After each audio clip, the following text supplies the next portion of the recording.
সকাল থেকে পড়ছে অনবরত বৃষ্টি, সারাদিন কোথাও বাড়ি থেকে বেরোতে পারিনি। আর এদিকে মা আর আমি দুজনে মিলে ভীষণ বোর হচ্ছিলাম। রথযাত্রা উপলক্ষে বাড়ির পাশে মন্দিরে হচ্ছে অনুষ্ঠান, তাই ভাবলাম দুজনে মিলে সেখানেই যাওয়া যাক। তো hello everyone, welcome back to my channel. কেমন আছো তোমরা? আশা করি সকলে অনেক ভালো আছো, আর আমরাও কিন্তু বেশ ভালো আছি। তো মা আর আমি চলে এসেছি মন্দিরে, আর চলো তোমাদেরকে আগে মন্দিরটা দর্শন করিয়ে নিই।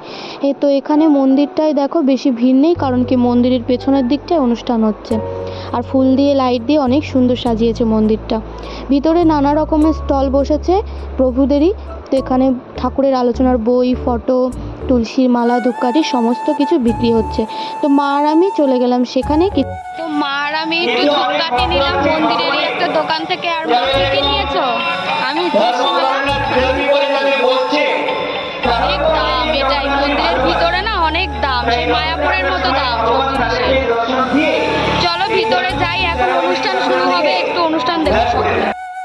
বৈষ্ণবেভ্যো নমো নমো নমো মহাবদন্নায় কৃষ্ণ প্রেম প্রদায়তে কৃষ্ণায় কৃষ্ণ চৈতন্য নাম্নে গৌরোদ্দেশ্যে নমঃ পঞ্চতস্মাৎ।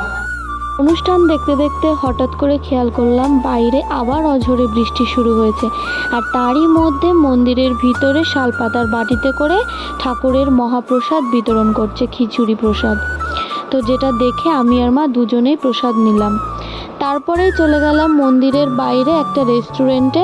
ফার্স্টে ভেবেছিলাম এখানে বসেই আজকে ডিনারটা কমপ্লিট করব মা আর আমি। রাস্তায় আস্তে আস্তে এত পরিমাণে বৃষ্টি হচ্ছিল, যার জন্য আর রাস্তায় কোনো ভিডিও করতে পারিনি। সন্ধ্যাবেলাটায় মা আর আমি দুজনে মিলে কাটালাম বাড়িতে বসে, সত্যি বোর হচ্ছিলাম। তা ভাবলাম যে একটু যাই, তা বুঝতে পারিনি যে এরকম বৃষ্টির মধ্যে পড়তে হবে। তো আবার তোমাদের সাথে ফিরে আসছি, একটু চেঞ্জ করে নিই, একটু ফ্রেশ হয়ে নিই, তারপর তোমাদের সাথে আবার দেখা হচ্ছে। তো আমি ফ্রেশ হয়ে চলে এসেছি, আর রান্নাঘরে চলে এসেছি ফ্রেশ হয়ে একবারে। আজকে আমি রান্না করব। তো মা আর আমি দুজনে খাবো আজকে। বাবা রাত্রে খাবার খাবে না, কারণ বাবা বাইরে থেকে খেয়ে এসছে। তাই আমি আর মা দুজনে মিলে অল্প কিছু খাবো। মন্দিরে গিয়ে খিচুড়ি খেয়েছিলাম, যার জন্য খিদেটাও এখন বেশি নেই। আর আমি বানাচ্ছি এখন চিকেন কষা।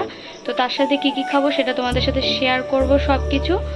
তো চলো রান্নাটা কমপ্লিট করি, তারপর তোমাদের সাথে আবার দেখা করছি। রান্না সেরে মা আর আমি দুজনে মিলে বসে পড়েছিলাম ডিনার করতে। আর আজকে আমাদের মেনুতে আছে গরম গরম বাটার তন্দুরি রুটি, সঙ্গে আছে এগ ফ্রাইড রাইস, যে দুটো জিনিস আমি রেস্টুরেন্ট থেকে এনেছিলাম।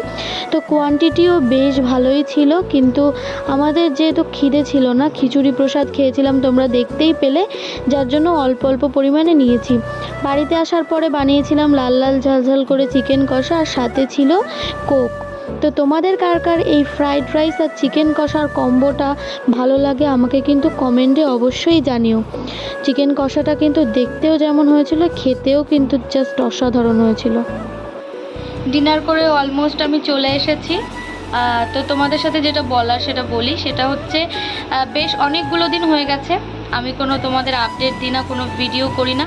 তোমরা হয়তো অনেকে জানবে, বা অনেকে আমাকে সবসময় বলে থাকো যে দিদি তুমি আগে ভিডিও করতে, এখন কেন ভিডিও করো না, বা এখন কেন ভিডিও করছিস না, অনেকে অনেক রকম প্রশ্ন করে।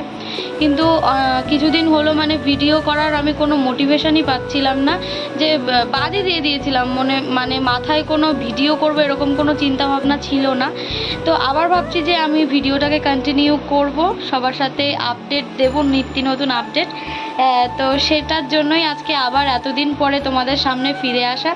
তো জানি ভিডিওটাতে সেরকম কোনো কিছুই ছিল না, তো তবুও কেমন লেগেছে আমাকে জানাতে ভুলো না।